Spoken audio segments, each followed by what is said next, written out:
spirit and soothe your soul.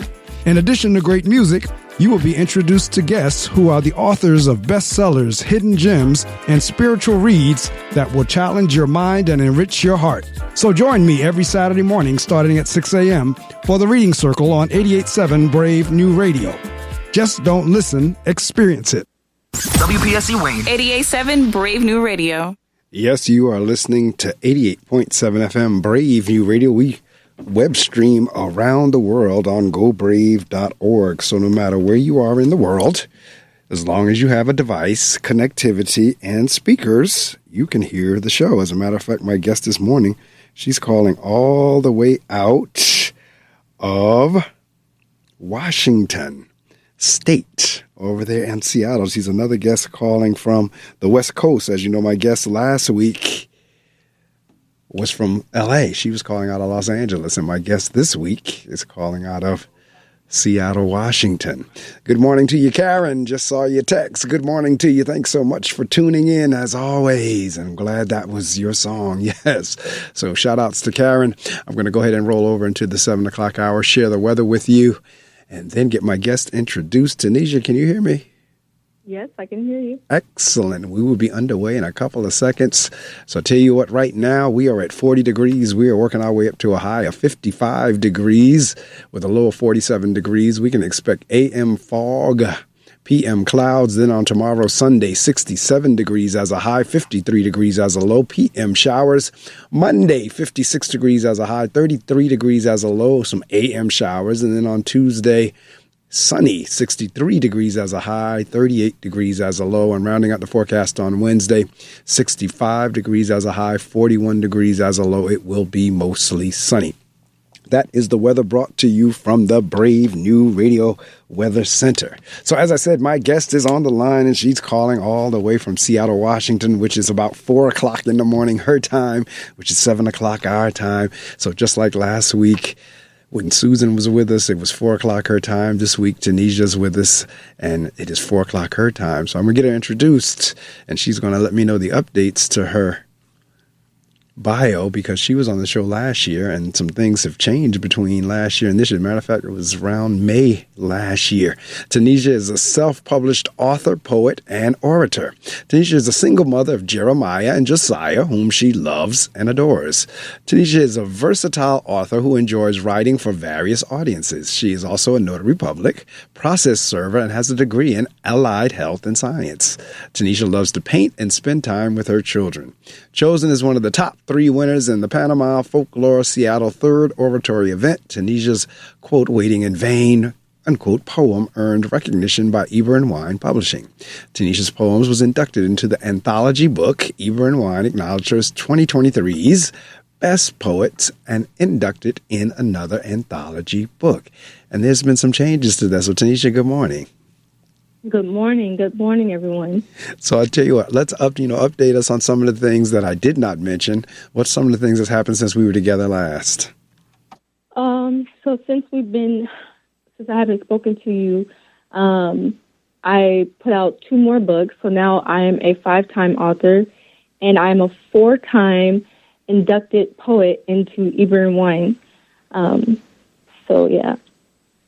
So I'll tell you what, now we're going to go back to the beginning with this writing and reading thing, because, again, that's what I am always encouraging with students, particularly young people, and you're young. So I need to understand, like, where did that start from? Did you, again, and this is probably a redundant question from the last time we were together, but help the listening audience understand, where did this love of writing and come from? Is that something you did whenever you were a child, or did it come later on in life?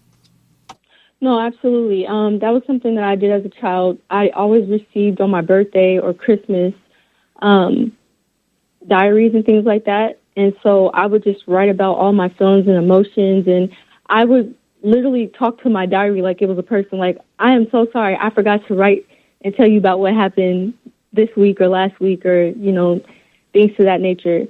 I was bullied a lot growing up. When I was like in 5th grade, I was, jumped on the bus and stuff like that. So I didn't have many friends. So my diary was kind of like my best friend. I had one best friend who was a guy, and he was staying at recess with me. And so, that's where it it started, and then it just blossomed. And I have so many journals, and it's great because I've kept all of them. So I get to look back over time and see the evolution of myself growing up from a young girl to now, an adult with children. It's interesting you say that in terms of how you talk to your journal. I like that. You say, "Oh, I'm so sorry." You actually talk to the journal. "I'm so sorry I didn't put anything in there yesterday. I didn't post yesterday. I didn't write yesterday." Well, that's interesting. I love it. Now, in terms of being bullied, that's interesting. Why did you ever understand why folks were bullied? Were they jealous of you, or what was going on? Because I'm looking at your picture, your latest one you just sent me. You're a beautiful young lady. So I'm imagining you were a pretty little girl. So why were you being bullied? I was tall. And then I left Washington State when I was 6 years old, and I pretty much grew up in Alton, Illinois. So we first moved to Granite City, then we moved to Alton, Illinois, and I got teased because people said I talk white. And then when I came back to Washington State, I was like 12 years old, and I got bullied because people were like, why do you talk like that? Why do you say y'all? Why do you have a Southern drawl? And I didn't know that I had an accent. And so when I was living in Alton, it was just a mixture of things. I was different. I've always been kind of quirky and like nerdy, type of thing. And some girls, I don't know. And so my family, I lived a nice life. I'll just say it like that. And so one day, I got jumped on the bus by like 4 girls. They took my shoes, took my little Claire's purse and all the stuff I had got from Claire's and stuff. And, I just never really, I never really had a lot of female friends like that. And you see, my guess is, that's why I asked the question. My guess is it's probably was jealousy. And then listening to you, I'm almost sure that's probably was. But this whole notion of talking white, that commentary or that statement always irks me. Only because doing something in its proper or the way it ought to be done does not have a race or anything associated with it. If you speak properly or you speak correctly, I don't understand. This is not just, I don't understand how people comes up with this whole notion of talking white. Because first off, everybody that's white don't talk well, and everybody that's black don't talk silly. So it's kind of like, what do you mean? What is this whole notion of talk white? I've never gotten that, because not for nothing, I've heard the commentary before myself. The same thing has been said to me. And like, no, I don't talk white. I talk correct. I speak correctly. Yeah. It's not a matter of talking white. I speak correctly. Because as I just said, all white folks don't speak correctly, and all black folks don't talk stupid. So, that always kind of gets you, just because you do that. And that's why I'm going back to the jealousy thing again, in terms of folks probably were jealous of you. You probably, they probably was like, who she thinks she is. Probably one of those type deals. Yeah, because during that time, my family, we had a Suburban, we had 2 other cars, we had dogs, houses, and I was constantly moving in and out of the state. So I was coming back to Alton and then going different places. We lived in Texas. I had the same thing happen to me when I moved to Texas, and I started high school at Ellison High School out there, and I just stick out like a sore thumb. And so when I was in high school here in Washington State, I was a TA in the main office. So people were like, you're a nerd. and you were a teacher's assistant. Oh, I know they hated you. You were a teacher's assistant. Oh, yeah. So, but again, I'm glad you did not let that deter you. I'm glad, because because I have a couple of students that kind of deals with that, this pressure of being successful, this pressure of being the achiever. Because one, we always use the particular students as the models. I mean, we're always holding them up, saying, "Listen, if it can happen for him, you can make it happen for you." So, and that's a pressure. Because I had this conversation with this student, as a matter of fact, that's a pressure in terms of always being the one that we're telling the rest of the students to look up to. So that's a certain pressure that goes, but don't ever, and because this is what I told him, don't ever let that stop you from achieving. Don't ever let that distract you and get you off your game. Yes, it's a pressure. And the reason I can see, because I didn't get bullied. However, what you're describing is, at your age, I was the you. Whenever I was a child, I was, going through school. I was the nerd. I was the bookworm, still the bookworm for that matter. I was the bookworm, the one that was always the teacher's pet, the one that got straight A's, the one that was always on the honor roll, this, that, and the other. I didn't get bullied, but I know the feeling that goes associated with it. but at the same time, don't let that distract you. Obviously, you haven't. So let's get into you move from now writing in your journal to at some point deciding you wanted to be an author. How did that transition kind of occur? I feel like now when I really think about it from the last conversation that we had, and I really got to think and write in my journal some things of why I think that also a part of me starting to write was, writing a book was also birthed through pain because my son was being bullied at that time for losing his tooth. He kept losing teeth.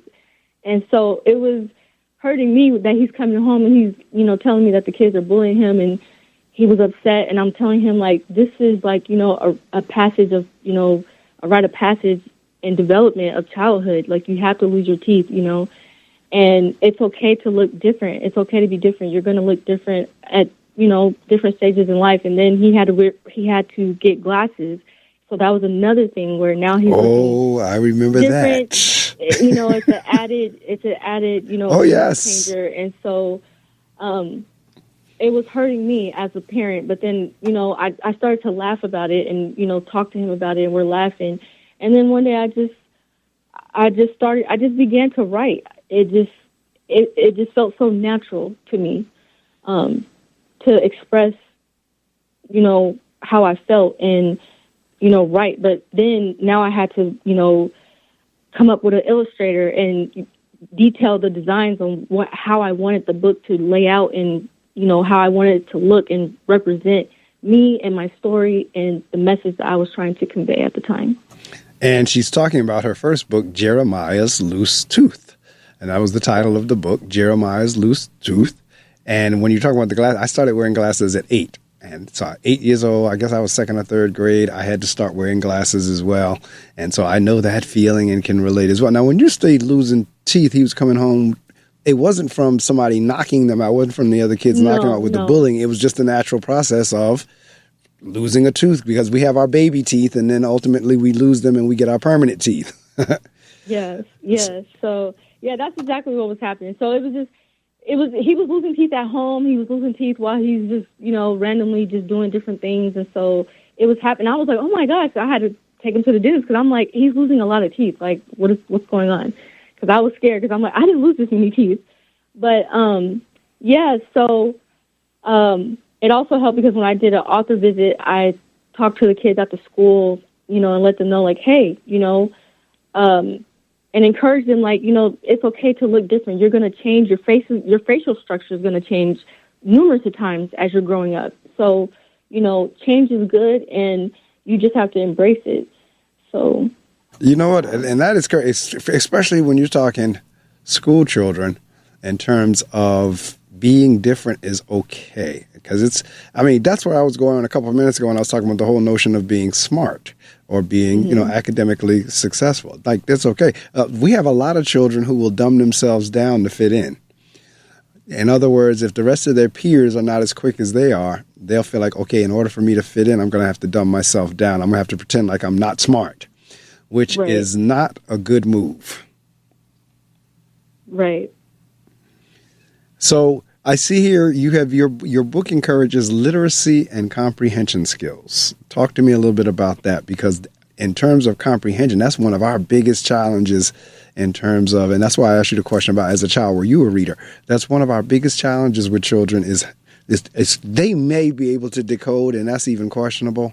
Because they'll tell you, well, I can read. Okay, then talk to me about what you just read. What did you get out of that? What did it mean to you? How did you process it? That's when we come into like trying to say everything the author said, giving them word for word the author. Like, no, I don't want what the author said. I want how you comprehended it and how you processed it and how you can now tell it back to me. So when I see you have here comprehension skills, talk to me a little. Why did you go that route? Why do you say it encourages literacy and comprehension skills? Oh, man. I really love talking about literacy and comprehension skills. The reason why I incorporate that is because the simple fact that we have so many children, we have high schoolers that don't know how to read and write. Correct. So they're being filtered through, just being passed, this quote unquote, left behind act, but really they are being left behind, because if you can't read and write and you can't understand what you're reading, how do you know?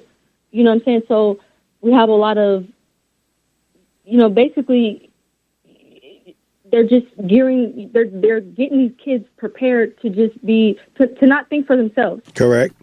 So because if you can't think, you can't register what somebody's telling you or what you're reading, and all you can do now is use your phone to translate everything for you.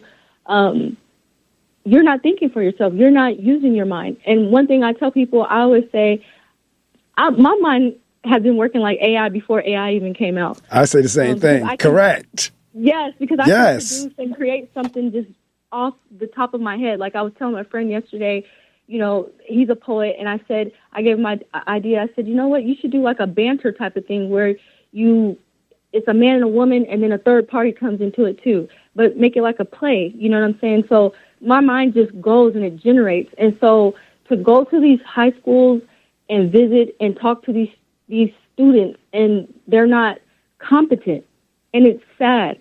It's really, really sad. So I have to think about my son, because he's in public school, and my son is 10 years old. And I don't know if you had seen the post that I had made, but I have my son reading the book The Skin I'm In by Sharon G. Flake. This is outstanding. For somebody he's 10 years old, but this is for somebody who's probably like, maybe 14, 15, but there's no sexual, innuendos or anything like that in there. And so he has to, tell me, what did he read? What was it about? What was the character? Who's the main character? Who's the protagonist? So I had to break it down to him, like, let me know who's the protagonist. And that's the main character of the story. And what is her weaknesses? What is she experiencing? And basically, he just has to regurgitate to me, because I've already read the book, so I know. Right. That's right. And see, yeah. If I had, and this is, as they say, no shade, no judgment, just an observation, because there are so many reasons why parents cannot do what you just described. However, at the same time, if I could get more of them to do what you're doing, we would have better readers, because exactly what you're doing is what we encourage and make recommendations for the parents to do. Like, okay, have him read to you or her read to you, whatever your child is. You read to your child, have your child read to you, and then have the discussion, just as you just put it. Like, what did you get? Who was the protagonist? What was this? What was the character? What was this? What was the plot? What was the storyline? So if you would do that, we would have far better students, because you're absolutely right. Going back to your AI point, I love AI. I tell people right off the bat, AI is my friend. However, I'm like you. I could write before AI came out. I could think before AI came. So for me, AI will just enhance. AI might give me an idea. AI might give me a frame or something. Then I take it and do my own thing with it. But as far as just taking whatever AI says and using that, like, no. But will it spur some thoughts? Yes. But I agree with you. I was AI before AI came out. And so the more that we can help our children, because that's the next thing, because when I'm speaking to people, particularly on the show who are authors, I'm speaking from an educational lens. Mm-hmm. If we could get our children to do that, because one of the things, and you just tapped on it, was our children don't critically think well. No, yeah, exactly. They really don't. Now, if parents are not doing what you just described, they're not going to, because like you said, everything is kind of, you can Google it. Now you can AI it. I mean, you got your phones, you got your tablets, you got everything that can do the work for you. But in the meantime, your thinking and brain is getting softer and softer. Right. And even my 4-year-old, he can read. And one of the books that, he's reading is Are You My Mother by Dr. Seuss. So I have lots of books here, in my house. And the next book that my 10-year-old is going to read is To Kill a Mockingbird, which is one of my favorite All right. books. And so, because I want him to be prepared. First of all, he represents me. Both of my children represent Correct. me. And, I can't be out here being a hypocrite and, pushing a narrative for children to be able to digest what they're reading and comprehension and literacy skills if I'm not, first doing it at home. And I feel like comprehension and literacy skills starts at home, because when I was asking him about, the book, we're getting ready to go. So, and I seen that he was, more engaged because we're getting dressed, we're brushing our teeth and all that. Everybody's moving, but we're still talking. We can hear each other. And he's excited because we're moving, and he's, Mom, and then this is what happened. This is what happened. And so then that also makes my 4-year-old get really excited because now he wants to, and Mom, and the bird said, where's my mom? So I think we have to slow down, and we can't rely just on, the schools to teach our kids because we're their first teachers. Well, as sometime we can say in slang, now you're preaching. And I tell you what you are, because that's exactly right. The parents, not for nothing. And I said this on a podcast where I was the interviewee, not the one doing the interviewing. But one of my responses to the question was exactly what you just said. Parents are the first teachers. There is no getting around that. And unfortunately, a lot of our parents, and again, no shade, just an observation, a lot of our parents are bad teachers or no teachers at all. No, let me take that back, because they are, regardless of whether we think we are or where we're not, we are, because our children, as you said, they watch us. So you're teaching whether you're talking to them or not. They, one of the issues I'm dealing with in my school is profanity. With my students. It's all boys school, and they be letting it rip. And so I'm constantly challenging the parents, like, now, I know you're going to come in here and tell me they don't talk like that at home, but they're getting it from somewhere. They've gotten very comfortable in terms of just, even to the adults, they'll be using profanity. And I'm saying all that to say, most likely, can't verify it, but a lot of times my guess is either they're hearing it at home or they're speaking that language at home. That's why they're bringing it into the school. The same thing applies with reading and math and everything else. Right. The parents are their first teachers. And a lot of parents, too many parents, and again, for whatever, because there's a struggle out there, particularly in urban areas, of parents having to work 2 and 3 jobs just to survive. So they may not be home to work with their child. They may not get the opportunity to do it. I totally understand that. However, yeah, go ahead. I was just going to interject and say I'm a behavioral therapist, and I work with autistic children. I'm so sorry. And so I do therapy sessions with them. And when I do therapy sessions with them, the parents have to be there. They're involved too. And so this is where a lot of where I'm getting this groundwork comes from, because I see this on a day-to-day basis with the autistic children that I'm dealing with, is that one, if you want to implement something with your children, first of all, you have to be consistent. Correct.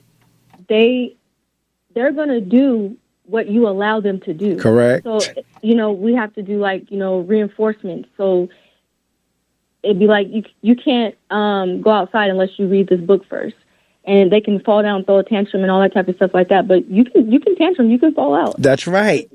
You still have to read this book. That's right. You don't read this book and you don't listen and read this book and you just throw the book down, then you're not going outside. So maybe we can try again tomorrow. No, that's absolutely. Tanisha, I cannot tell you how many parents I've had over the years I've had in my office that tell me they can't take a cell phone away from their child. And I'll say, who's paying the bills? The child paying the bill? No. Who bought the phone? Did the child buy the phone? No. And you're telling me you can't take that phone away? And this is like parents are like maybe a 4 or 5 or, maybe a child in the 4th or 5th grade. Like, you telling me you cannot take that phone from them?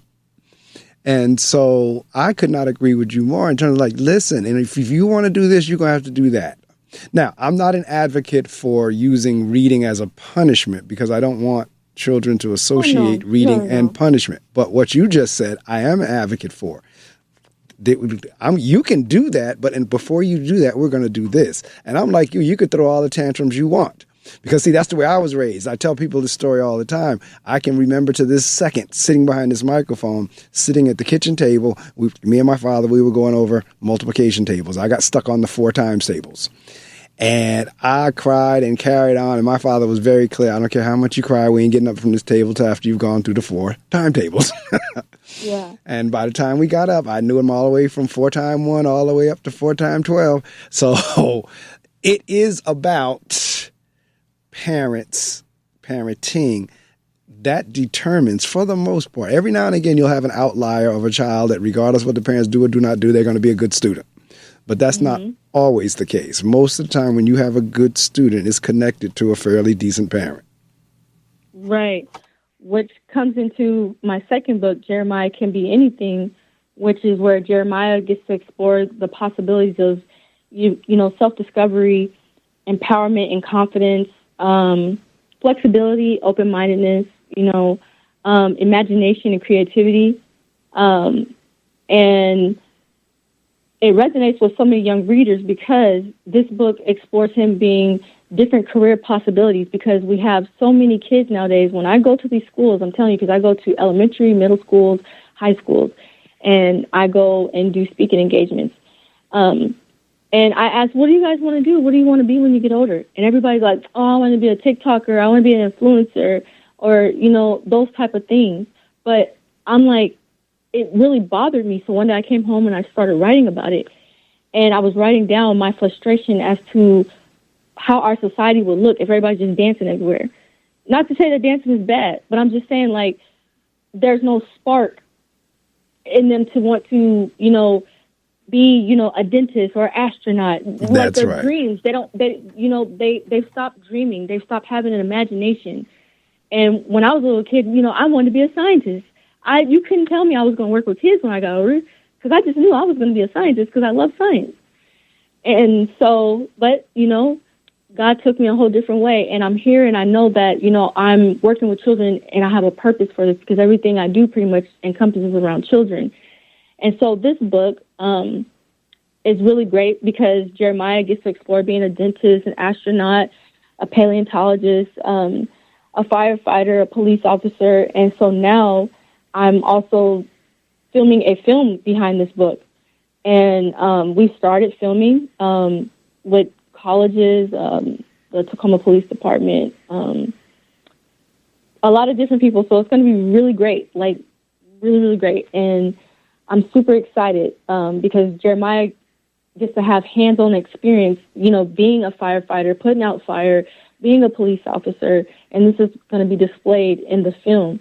And, hopefully, that it inspires, other people, other children. And even I'm going to say adults too, that it inspires, the imagination in adults that, you don't have to stop dreaming. You don't have to stop, the possibilities of what you want to do is endless. And, your life doesn't stop just because you have kids, or your life doesn't stop because you had something, come up in your life. Things are going to happen, but you can do whatever you want to do. Like, I know I can achieve whatever I want to achieve, and whatever I don't achieve is because I didn't want to do that. Absolutely right. Matter of fact, that was a wonderful segue into talking about your next book. Ladies and gentlemen in the listening audience, if you were with us, hopefully at 6, but definitely by 7, my guest this morning is Tanishia Bennett, and we're talking about her work with her children's book that she's written, as well as you can hear her work with children in general, as well as we're talking about parenting. Now, and funny, so apropos that you brought up this whole notion of careers in the second book, because if you look at the Occupational Outlook Handbook, of which I pulled, this is the beauty of technology, anything you want, you can kind of pull it up when you need it, but I pulled it up, Occupational Outlook Handbook, and I'm just going to read a few of the occupation groups: architecture and engineering, arts and design, building and grounds cleaning, business and financial, community and social service, computer and information technology, construction and extraction, education, training and library, entertainment and sports, farming, fishing and forestry, food preparation and serving, healthcare, installation, maintenance and repair, legal, life, physical and social science, management, math, media and communication, military, office and administrative support, personal care and service, production, protective service, sales, transportation, and material moving. Now, under each one of those are thousands of career choices. Where I'm going with that and why I read that list is our students think the only thing they can do is go to the NBA or the NFL. Oh, yeah. That's another one. Yeah. And again, no shade. Like you were saying about the dancing, nothing wrong with that. If you do have the skills to make it there, God bless you. But even with that, at about 35 or so, you're going to retire from that. So you're still going to need some skills or something that you can do beyond the NFL or the NBA. And so when you look into this, and this Occupational Outlook Handbook, well, now we have it on technology, but whenever you actually had it in physical form, in book form, it is extremely thick. It is extremely thick. And there's just so many different variations on each occupation group or career group. And yet our kids are not exposed to it, one, and they're not thinking along those lines, two. Again, all of them think it's going to be the NBA or the NFL. So the fact that at a young age, what's the title of the second book? Jeremiah can be anything. Jeremiah can be anything. Okay. So exactly as you explained. So I'm assuming this is a progression because now, in Jeremiah's loose tooth, he was one age, but Jeremiah can do anything. He's a few years older now. Yeah. Yeah. He's developed. His character has developed. He looks older. He's got different glasses.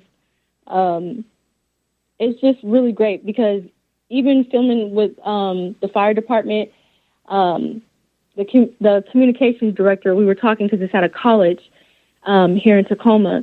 And I was telling her, I said, I think that this is something that you guys should start doing, which is targeting, start with the fifth graders, because you get their minds, kind of churning and thinking, maybe I might want to do this. Maybe I might want to work in cybersecurity, or maybe I want to, work as an HVAC, or, just different things. Because once they get to high school and you guys are just only targeting the high schoolers, they've already, now there's so much being thrown at them. Their minds is already kind of made up unless they are driven. Because, like I said, well, you know this, but I'm so sorry, everyone else. I am on the committee board for a youth incentive award program called the Elizabeth Wesley here in Tacoma, Washington. And it's for minority students, and they get $350, but they have to write an essay, and they need to have letters of recommendations from people in the community and their parents and, at their schools and things to that nature. Some students won't get it because they won't participate because they don't want to write the essay. Correct. That is correct. You went right where I was going to go whenever you were done. Back connecting the reading and the writing again, because most programs of any type of worth, that especially if it's dealing with either acceptance or monetary, is going to require an interview, letters of recommendation, and the writing of an essay. Now, whether that writing of the essay is something that they do online and they want you to type it to them, or even if the interview, even if that's virtual, either way, because I know what my 8th graders are going through to get into these various high schools, and they have to do the same thing. They have to do essays, they have to do interviews, whether they're virtual or live or in person. Now, I had 2 students, they participated in what they call the SEEDS program. And these particular 2 students, in the same way that I was talking about earlier, that kind of carry that weight of being the nerd or the geek or smart or whatever. However, both of them were accepted to private boarding schools out of the state of New Jersey. Wow. And one of them got a full ride to St. Andrews in Delaware, $72,000 per year. Full ride. Wow. All he has to do is keep up the academics. So the point of emphasis I made yesterday to my students, going back to the NBA and NFL, was he got this scholarship for academics, not for athletics. Mm-hmm. Because of what he can do academically is why he was awarded $72,000. Now, this is for a high school. This is not a college. This is a high school. $72,000 a year. His mother does not have to pay a dime because of his academics. And he had to interview. He had to write an essay. He had to get letters of recommendations, the whole 9 yards. So this process that you're describing is one I agree our children need to get accustomed to. Mm-hmm. And I also agree with you in terms of this whole notion of helping them understand you can be anything. You really can. But you are going to have to, as they say, put in the grind. And so I try to keep up with what the kids say these days. They change up every now and again, but one of their sayings is stand on business. Well, you know what? They're going to have to stand on business. You're going to have to do what you need to do to get what you want to get. And so the younger we can help them understand exactly what you're saying. Yes, you can do anything. However, what goes along with you being able to do anything is going to require some work. Right. And, my thing is I'm trying to also just push that narrative to them that you got to have imagination. You got to have ambition. That's right. You have to have self-discovery to do anything, because everybody wants to be an entrepreneur now, right? So with that encompasses all those things. You got to have ambition. You have to have tenacity. You have to believe that you're limitless, because if you limit yourself, it's kind of like, I'm going to just use Jabez in the Bible. He asked God to expand his territory. Right. So that means he was boundless. And so if you believe in limitations that, I can't do this, because one thing, I have epilepsy, but I never used that as a crutch. I never believed that I was disabled, because I have so many abilities to do things. Like, outside of all the things that you guys know of about me being a poet, an author, and all these other things, I do project management, freelancing for people sometimes. I make graphic designs, making flyers and stuff like that.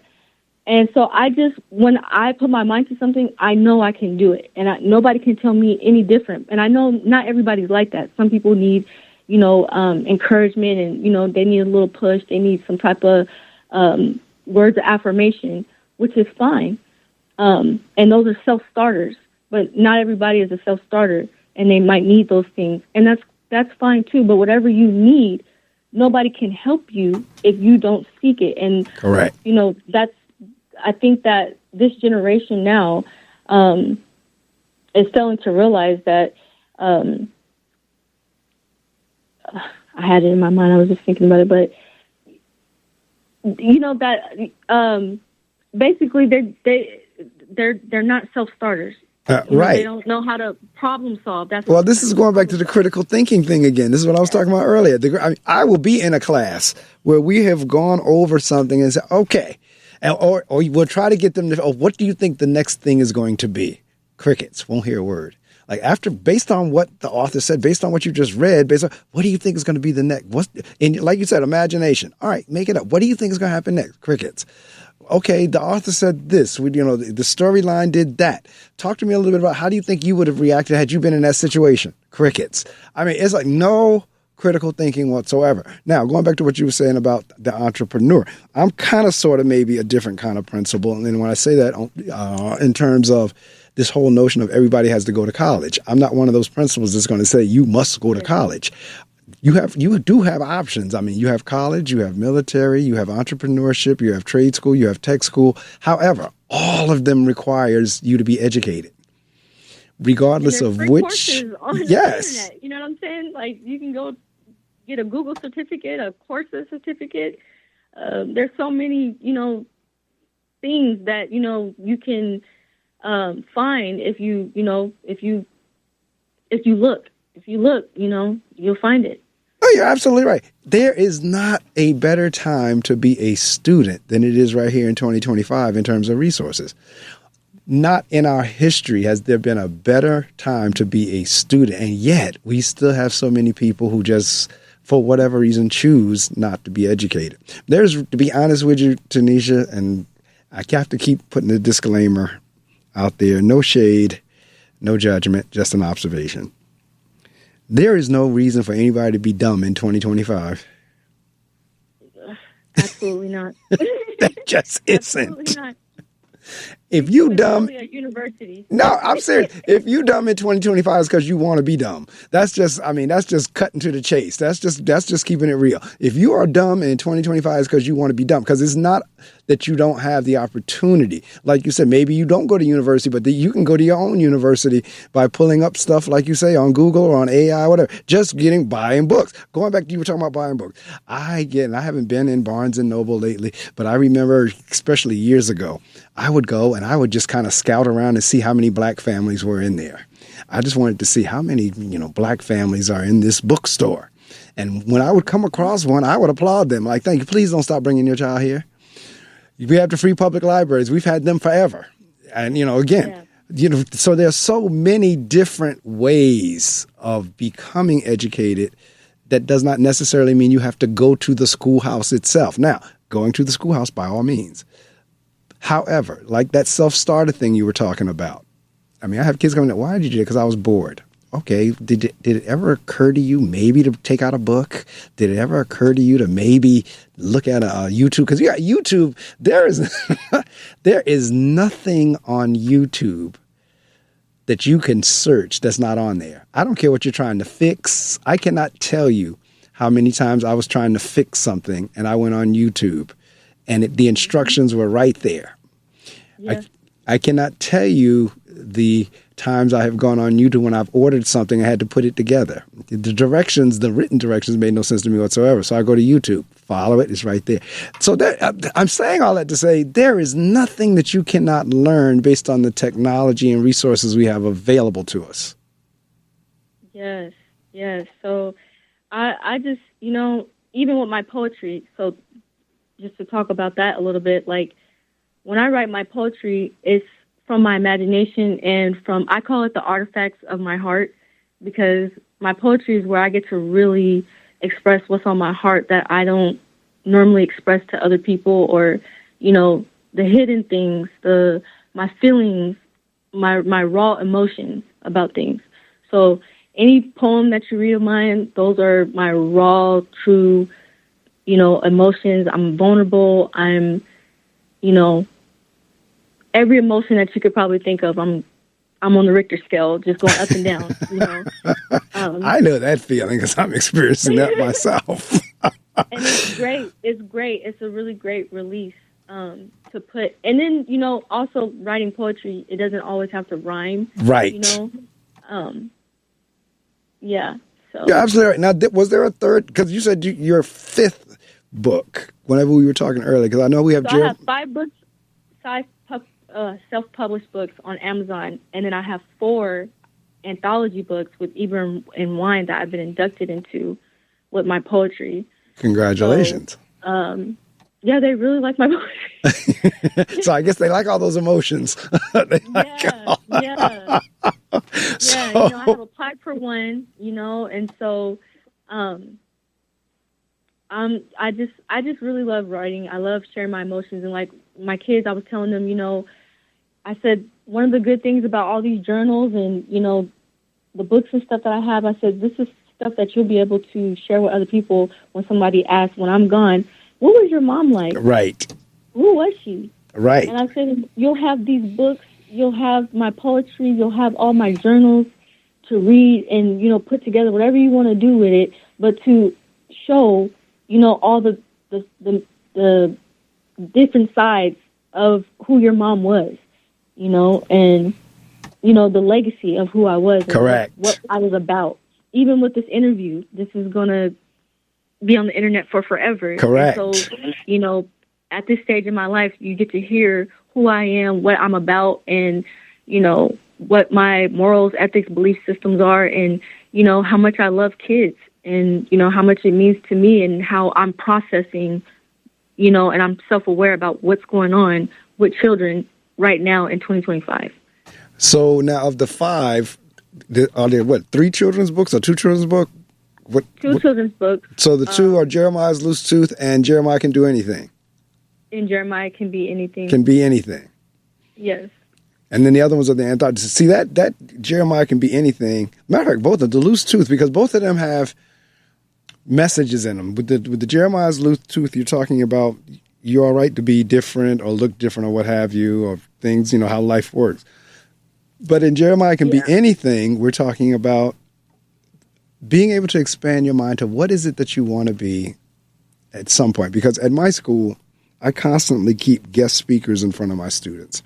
And I never know, and I tell them all the time, the reason I'm having you in here is because I never know who's going to be the one that a child in that audience is going to say, that's what I want to be. They may not have in their mind at all what they want to be. And then after seeing or hearing this person, the light bulb goes off. That's it. That's what I want to be. And I tell people all the time, there's certain examples I use.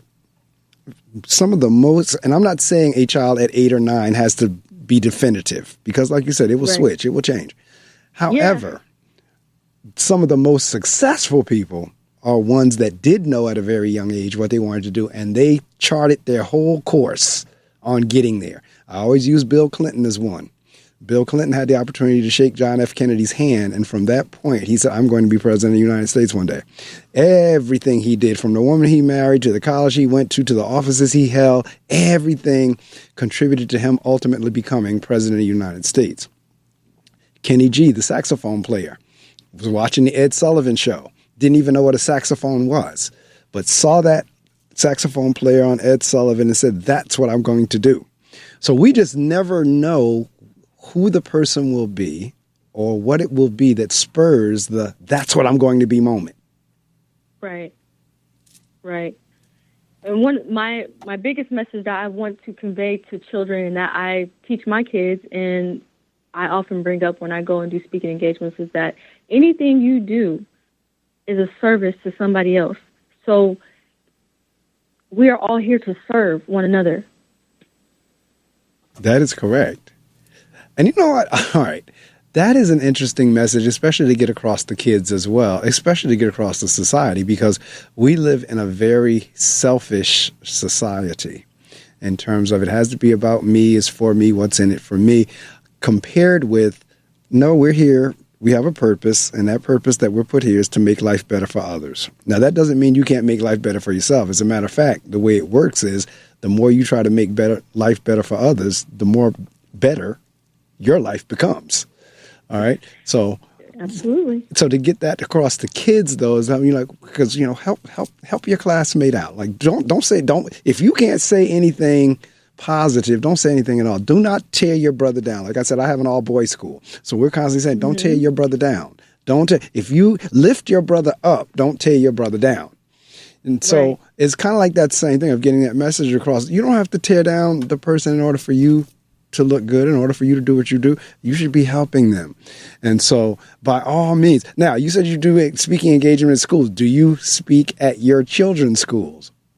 Oh, yeah. Matter of fact, for the film that I'm filming, Jeremiah's principal, he's a part of the film. I'm waiting. Me and Marcus Trufant, we've been going back and forth. We were supposed to film actually today, but he had to go out of town. And so I'm really excited to get him on and, you know, start filming and doing that. But yeah, when I go to the schools, I often think about what the message I want to convey to the kids. And then sometimes I have to throw that away because when I get there, it might be something different because I might see something or I see a behavior or something like that. And then it's just like when I see behaviors going off, then now the therapist in me just kicks in. And so now I'm like, oh my gosh, like, okay, I see what's wrong with you. Like, come here. You need a hug or, you know, something like that, you know. There's an academy that's opening up here in Tacoma, and so they want me to be a part. So they wanted my kids to come, and it's like my youngest son, he's 4. He was in there, and the oldest person in the room was 15. And so they asked me to just, you know, say something for 2 minutes. So I said, I'm like, oh my gosh, what am I going to get up here and say? Because I didn't know that I was going to have to get up there and speak. I just thought we were coming here to take pictures. So I get up there, and I'm like, I want to ask you guys, what is your love tank? And this is something that I do with my kids. So I said, you know, on a scale of 1 to 10, what is your love tank today? And then I said, the second question is, are you happy with how you represent yourself? And one of the professors, her boys was in the audience. And so her 15-year-old, he waves his hand and he's like, blushing, turning red. And he's like trying to hold back tears. And I'm like, are you okay? And so at this point now I'm looking around for her, like where she's at, because I can feel the shift in the room. So now I'm self-aware, like, okay, he's about to say something, and she's looking at him with piercing eyes, and he's just like, I am at his level 6. And I said, why? And he was just like, I don't feel enough. He's like, I don't love myself. And he was just like, and to answer your second question, I don't like the way that I show up in the world and how I represent myself and my family.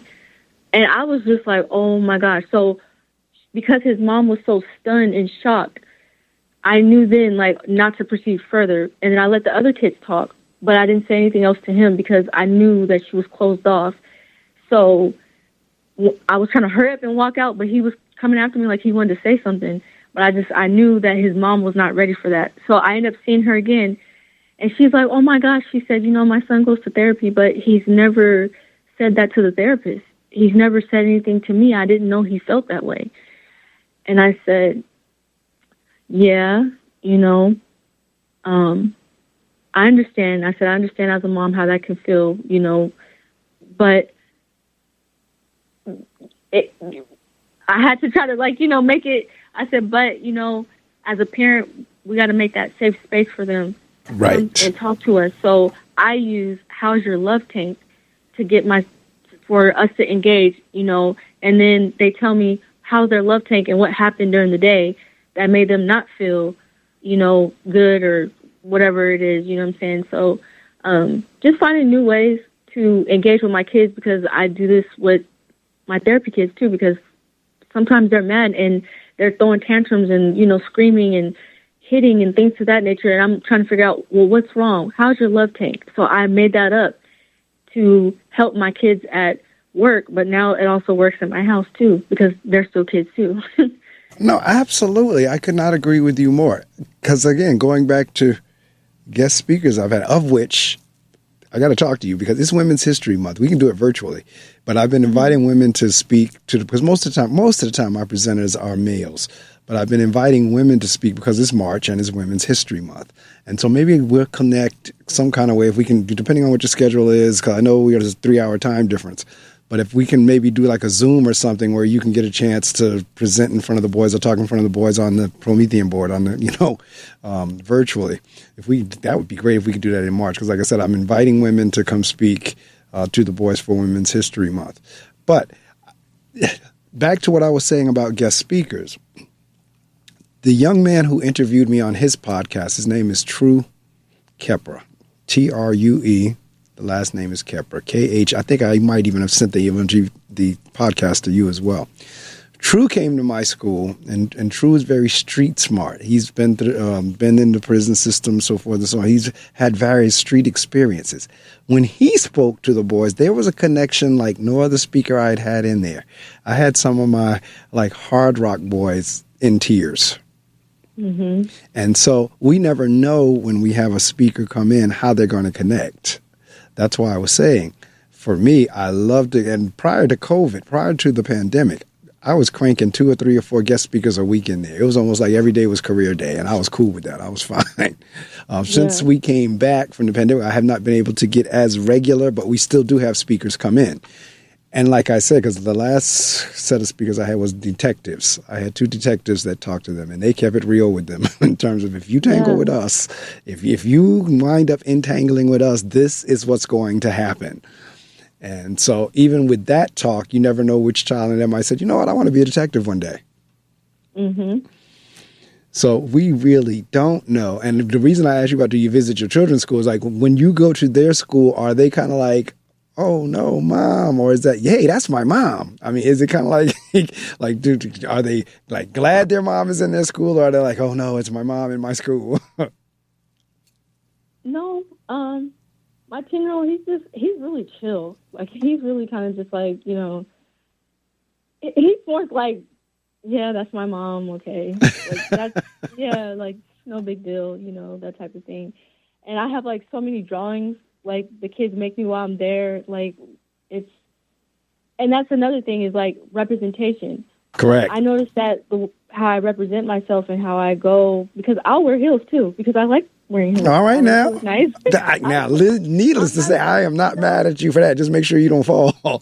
Yeah, no. I played with the kids in PE with my heels on and all that. But my thing is, I want to come as myself, and that's how I feel comfortable. That's what makes me feel good, and what have you. When I go there, and I know I'm a very motherly person. Like, I have a motherliness about me. So the kids, they want to hug me. It's just kids nowadays. Just, I think, I won't even say nowadays. It's been for forever, ongoing. I just pour out a little bit extra more love to the kids. There you go. I see that are, and I'll go up to them. Hey, you are beautiful. Hey, you're handsome. You know what? You don't have to act like that. I know that you want some attention, so here I am. What's going on? What you want to talk about? And they start, I said, no. You were just cutting up because you want some attention, so you got my attention now. And then they start pouring out their little hearts. So that's right. I'm when I say I never would have thought that I would be working with kids, I really didn't. But God I can't get away from them. And my son has friends, and like my son's friend asked him, how come my mom doesn't love me like your mom does, because there was something that was going on. Wow. And I'm one of those, I'm very, like, I take care of it, and so he's like, I told my mom the same thing. My mom she didn't stand up for me. She didn't go talk to them or ask questions or anything. And so my son told me, and I said, well, Jeremiah, I said, everybody is not like me. I said, because it's easy to believe, like, well, all moms are like that. But I'm like, no, everybody's mom is not like me. So. But when you said that just now, you heard me grunt, because that statement hurt. Because in terms of our kids, we think kids don't be paying attention to stuff like that. And they may not say, now this particular child expressed it. But there are a whole lot of children out there that will be thinking that same way, and they don't express it, and it's driving their behavior. Back to that, what you were just saying about getting attention, be exactly what that child said is exactly what drives a lot of the kids to be trying to get the attention they be looking for. They're looking for it. They're looking for that same time, just like he asked your son. They're looking for it, but it's not there. And then when they see it with another child, see it happening, that almost in a sense makes it even that much worse, because they're longing for it now. Like, I wish my mom did that. You just gave me an idea. I'm not sure if I should share it out loud. But yeah, you can. If I do, it's okay.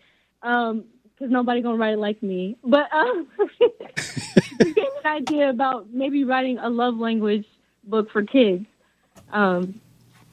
Matter of fact, let me write that down. Works. Yeah, jot it down. Works for me, because I know what I deal with every day. Like I said, I don't know. You're in Washington, you're in Tacoma, whatever. I don't know if that's urban or not, but I'm in the third largest city. Oh, is it? Okay. I'm in the third largest city in the state of New Jersey, and it is urban. And the kids that we serve are urban kids. And it's a mixed bag. It is a true mixed bag. And I know for a fact a lot of my students, exactly what you just described, for the ones that do see that kind of passion and compassion and stuff going on, if they're not receiving that, I know they be feeling some type of way, as they say. They may not say it. Now, that particular child said it. And the fact that you could repeat it, like I said, I felt that. I as you were saying it, as that child said, how come I say the same thing to my mom and she doesn't do what I felt that. Because it's like, for me, what really gets me on the inside is to see the inequity. One child has something and another child not. That's why if I'm giving something out, if I don't have enough, I just won't give it till I have enough, because I don't want anybody to be left out. Right. So I hate experiencing or seeing a child who feels if he or she is being left out. Because that's just not a good feeling. It's just not. So whenever a child expressed that, and I heard you say that, that's why I like that. I felt that. I really did, in all honesty, because I know I have kids that I serve that some of them feel that same way. So if you write that, he attracts those type of kids, and it's like, it's very, oh my gosh, it's a lot, but it is. I know how to deal with it, and like, even with my church. I'm co-piloting. I'm doing the pilot for our first youth ministry thing, and like, all right, so I'm like, Lord Jesus, but with that, my son was inviting his friends to come to church, and it was just really great. And then all of a sudden, the parents started using church as a reinforcement. So like, oh, you got in trouble for this, so you can't go to church, or you didn't do this, so you can't go to church. So this happened during the weekday, but now they're doing everything else during the weekday, but now you can't go to church, though. Right. And so, and they really love coming to church. But, I can't say anything because that's not my child. Correct. That's fine, but mission was accomplished. You know what I'm saying? They got something because they want to keep coming back. Correct. That's right. No, you're absolutely right. So... I tell you what, my dear, we are down to the last few minutes of the interview. And as you know, if you remember from the last time, what I do is I turn the mic off and give you the opportunity to promote. And with that, the only thing you can't say, anything, not profane, I know you're not going to do that, but anything short of the dollar amount or the price, anything else you can say. You want to shout anybody out? You want to promote? You want to let folks know about the film? Matter of fact, I owe you a video recording as well. I'll make sure I get it to you before April 1st. So anything you want to promote, the film, the books, how to get in touch with you, your speaking services, your therapy, your therapeutic service, well, anything other than a dollar amount, I'm going to shut the mic off and it is yours. First of all, I would like to give honor to my Lord Jesus Christ for giving me the abilities and blessing the works of my hands to be able to do all the wonderful things that I have the ability to do. You can find all of my books on Amazon.com. You can also look on Eiber Wein, and they would have my name for the poetry anthology books. And I would just really appreciate, I want to be in everybody's house. So meaning that I want you to buy the books, and I want to be in everybody's houses, okay? And please leave a review when you purchase your book. Thank you so much. I appreciate each and every one of you listening to my story, and I hope you all have a good rest of your day. Well, I wish you the absolute same, and thank you so much for joining me again. As I always tell my guests, they have an open invitation to come back anytime they have additional work. Like you said, you've added another book. Anytime you do that, just, text me or either email me, however you want to get in touch with me, and we'll get to schedule back on again. All righty. Thank you so much, Mark. Thank you. And I'll be in touch. Like I said, I'll shoot that video over to you shortly. And then, you use it however you want, as well as the links from this show like we did last time. You get the YouTube link and the MP3 link, and you can shoot them out however you'd like, wherever you'd like. Share them as much as you can, all right? All right. Thank you so much. Have a good rest of your day. Thank you. You too. Take care now. All right. Bye. All right. Bye-bye.